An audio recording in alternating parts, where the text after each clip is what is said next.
Yo, what's going on, guys? It's Houston Sports Star in the video today, and today I'm going to be doing my NBA 2023 NBA free agency predictions as tomorrow starts NBA free agency. As I'm so excited for NBA free agency to open up as free agency starts tomorrow at 5 o'clock. I think is it 5 o'clock Eastern time? No. It's 5 o'clock Central time. Tomorrow free agency starts, but every year we always see this happen. They say, free agents, aren't you won't see any signings happen until this time, like 5 o'clock or whatever the time is. This year it's 5 o'clock. I think it's always been 5 o'clock, but and then you'll see like free agency signings. You'll start to see Woj and Shams announce free agency signings at 3 o'clock. I guarantee it, and it'll happen again tomorrow. They'll say on TV that, at 5 o'clock, that's when, like the free agency period opens up. That's when teams can negotiate. And then you'll see Shams and Woj start to announce free agency signings at 3 o'clock. I guarantee it. But getting into free agency, it's free agency eve, everyone. Can't believe we've made it this far. Just feels like yesterday the NBA season was starting, and now it's NBA free agency. It's crazy how many players are not free agents. I mean, just kind of look at what some of the stuff that has happened. James Harden just opted into his player option, so he's not going to be a free agent. What else has happened? Kristaps Porzingis opted into his player option to be traded to the Celtics. Gary Trent Jr. opted into his player option. Same thing for Josh Hart. So those guys are not free agents. There's been plenty of other players that have opted into their player option. There's also been players to sign extensions. We've seen 3 players sign extensions. Harrison Barnes has signed a 3-year, $54 million extension. Naz Reid has signed a 3-year, $42 million extension. And Nikola Vucevic has signed a 3-year, $60 million extension. All 3 of those guys were scheduled to be free agents when free agency was going to open up tomorrow. So there's been so many free agents that either been player options, have been, opted in when we kind of thought they'd be out, like no one really thought James Harden or Kristaps Porzingis would opt in. And I mean, Gary Trent Jr., that kind of made sense, although it didn't really. And Josh Hart, that didn't even make sense either, because Josh Hart was saying he was going to opt out. So there's been plenty of free agents to, opt in, and there's been 3 players to sign extensions that were supposed to be free agents. So there's been a couple of free agents already wiped out of the board, and free agency hasn't even started yet. But let's start off with the biggest player in free agency by far, and that is Kyrie Irving. I'm going to get straight off with the predictions. I think it's obvious the Mavericks will re-sign Kyrie Irving. And then getting into the second best player in free agency, and that is Fred VanVleet. And as a Rockets fan, I know Rockets fans might not be happy about this, but I love it. The Rockets are going to sign Fred VanVleet tomorrow to probably a 2-year, $80 million deal. I think it's a little bit of an overpay. I know this is not going down that much, but maybe if you could offer a start, just saying, I mean, maybe you could offer a 2-year, $77 million deal, potentially. That's $38.5 million per year. It wouldn't be bad for the Rockets to offer that. I mean, and if VanVleet says no, you offer him a 2-year, $80. And now it doesn't hurt to offer him $40 a year instead. I mean, it's not that big of a difference, especially when you have that kind of money. So, in my opinion, you might as well just offer him the $40 a year, because you offer him that, I don't think anybody else is going to offer him more. So he'll obviously take that deal with the Rockets and sign with Houston. The Portland Trailblazers, they're going to re-sign Jeremy Grant. I think it's pretty obvious. I mean, like, that's one of Dame's wishes. Let's be honest, they're obviously not going to get Draymond Green. And they're going to ridiculous overpay him. They're expected to give him like in the area of 135 to 140 million. I don't know if that is like on a 4 or 5 year deal, but I still think that whether it's a 4 or 5 year deal, I still think that's an overpay for Jeremy Grant. But I still think even though Jeremy Grant had a great season this year with the Blazers, I still think that is an overpay for Grant. Then the Warriors. Then next is the Warriors' biggest free agent, and their biggest option is Draymond Green. I don't know how many people watch the match today. It was a golf tournament between Travis Kelce and Patrick Mahomes versus Klay Thompson and Stephen Curry. But if you did, Draymond Green was there having some fun with the Splash Bros. And it's not like, even though he's going to be a free agent tomorrow, he can't, hang out with Klay and Steph. And even Charles Barkley was messing with Draymond today about him being a free agent. I think they were talking trash to each other, and Charles said something like, you can't be talking trash, you don't even have a job. Or whatever happened. But it was like this golf tournament between 2v2 golf. It's the match or whatever.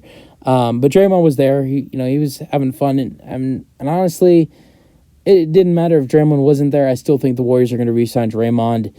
I don't think Draymond. Him being interested in other teams or other teams being interested in him, like the Kings, the Lakers, the Mavs, or the Blazers, a couple other teams that are interested in Draymond.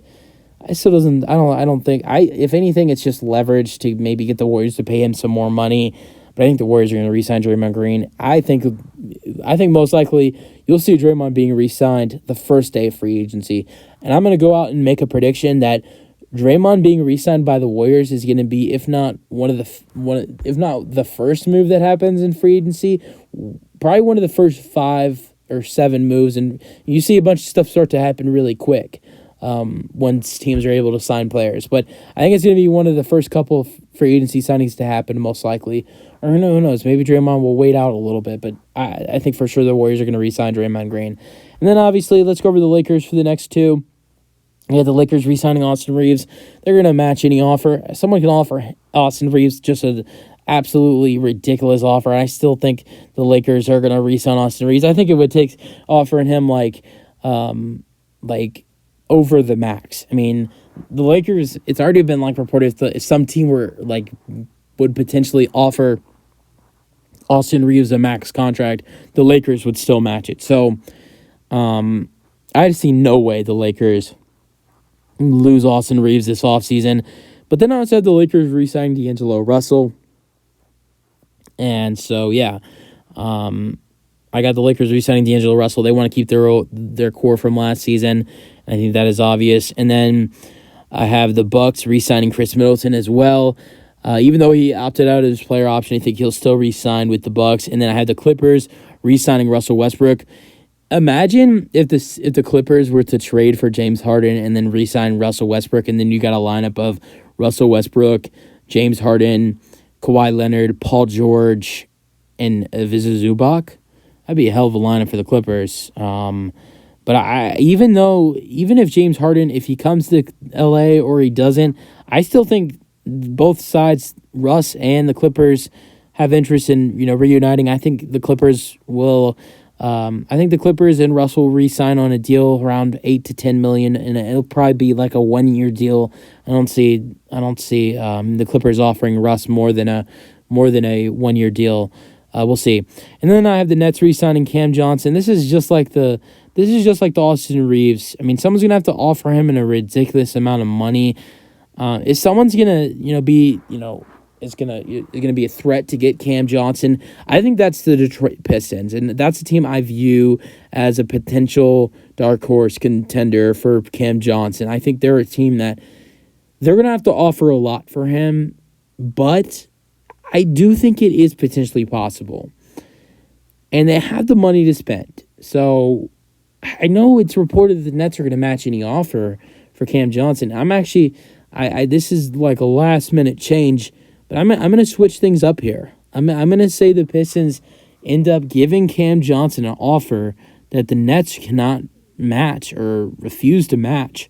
You're looking at maybe a 4-year, 130 to 100, maybe even more, $35 million deal, to the point where the Nets are like, we can't match this kind of contract.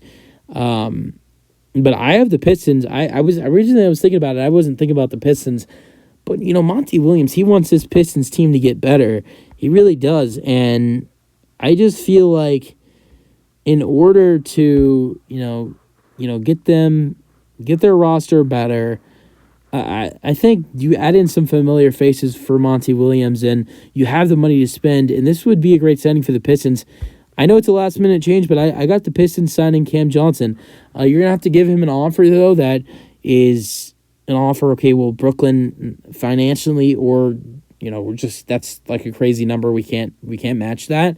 But I want to say the Pistons are going to end up with Cam Johnson. I just think it is very hard with the fact of that the Nets are willing to match pretty much any offer. But moving on, so I'm going to go with the Pistons. I'm going to go with the Pistons signing Cam Johnson, but I think it's very unlikely just because the Nets are willing to match any offer for Cam Johnson because he's a restricted free agent. Then I have the Pacers making a splash, signing Kyle Kuzma. The Washington Wizards averaged 21-6 this year. Pacers have the money to spend just like teams like the Pistons, the Magic, and the Rockets, teams that were not good last year. And I think the Pacers spend their money wisely this free agency and sign Kyle Kuzma. And then I have the Spurs signing one of their former players, and it's not a player. They've literally just got rid of him. I have the Spurs signing Jakob Poeltl. They're rumored to be, wanting to add in a center next to Victor Wembanyama, and one of the guys they want to bring in is Jakob Poeltl, who they literally just traded to the Raptors on the trade deadline for Khem Birch, a first-round pick, and 2 second-round picks. So now they could maybe potentially get Jakob Poeltl back, and they're looking to maybe give Jakob Poeltl $20 million a year to sign him.